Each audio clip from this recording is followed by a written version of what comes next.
સુરતમાં જ national highway number 53 ઉપર જે બ્રિજનું લોકાર્પણ કરવામાં આવ્યા. ગભેણી અને બુડિયા ગામ પાસે હાઈવે અડીને બ્લેક સ્પોટ જગ્યા ઉપર બ્રિજ બનાવવામાં આવ્યા હતા. ત્યાં અકસ્માત ઘટાડી શકાય. કેન્દ્રીય જળ શક્તિ મંત્રી સી.આર. પાટીલે બંને બ્રિજનું લોકાર્પણ કરી આજે પ્રજાજનો માટે બ્રિજને ખુલ્લા મૂક્યા છે. કેન્દ્રીય જળ શક્તિ મંત્રી સી.આર. પાટીલે જણાવ્યું હતું, સુરતના ગભેણી અને બુડિયા ગામ પાસે નેશનલ હાઈવે નંબર 53 ઉપર બ્લેક સ્પોટ જગ્યાઓ ઉપર બ્રિજ નિર્માણ કરવામાં આવ્યા. બ્રિજનું નિર્માણ 40 કરોડના ખર્ચે કરવામાં આવ્યું. સ્થાનિકોને અકસ્માતનો ભય ન સતાવે, તેમને આવન જાવનમાં કોઈ અગવડતા ન પડે તે હેતુથી આ બ્રિજનું નિર્માણ કરવામાં આવ્યું છે. દેશમાં તમામ જગ્યાઓ પર જ્યાં બ્લેક સ્પોટ સામે આવ્યા હોય ત્યાં બ્રિજ નિર્માણના કામો કરવામાં આવી રહ્યા છે. આ બ્રિજ આજથી લોકો માટે ખુલ્લો મુકાતા તેઓને પણ રાહત થઈ છે. નમસ્કાર. આજે નેશનલ હાઈવે નંબર 53 ઉપર બે બ્રિજનું લોકાર્પણ કરવામાં આવ્યું છે.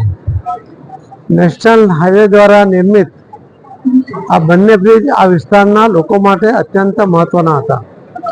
માનનીય પ્રધાનમંત્રી શ્રી નરેન્દ્ર મોદી સાહેબના નેતૃત્વમાં આ દેશની અંદર જેટલા પણ આવા બ્લેક પોઈન્ટ છે કે જ્યાં અકસ્માતોની વંજા થતી હોય છે, ઘણા બધા ફેટલ થતા હોય છે, એવી જગ્યાઓને લોકેટ કરીને માનનીય મંત્રી શ્રી નીતિનજી ગડકરીજી દ્વારા અને એમના મંત્રાલય દ્વારા આવા બ્લેક પોઈન્ટ ઉપર તાત્કાલિક બ્રિજ નિર્માણ કરીને અકસ્માતમાંથી આ વિસ્તારને બચાવવા માટેનો જે સફળ પ્રયત્ન થઈ રહ્યો છે એના જ આધારે આજે ગભેણી અને બુડિયા આ બંને બ્રિજ જે નિર્માણ પામ્યા હતા એને આજે અહીં લોકાર્પણ કરવામાં આવ્યા છે.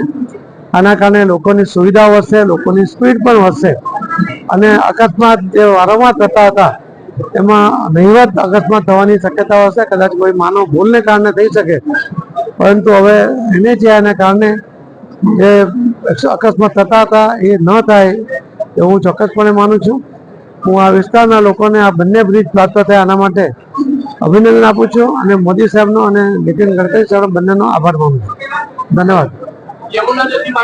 Bureau report S9 news Surat.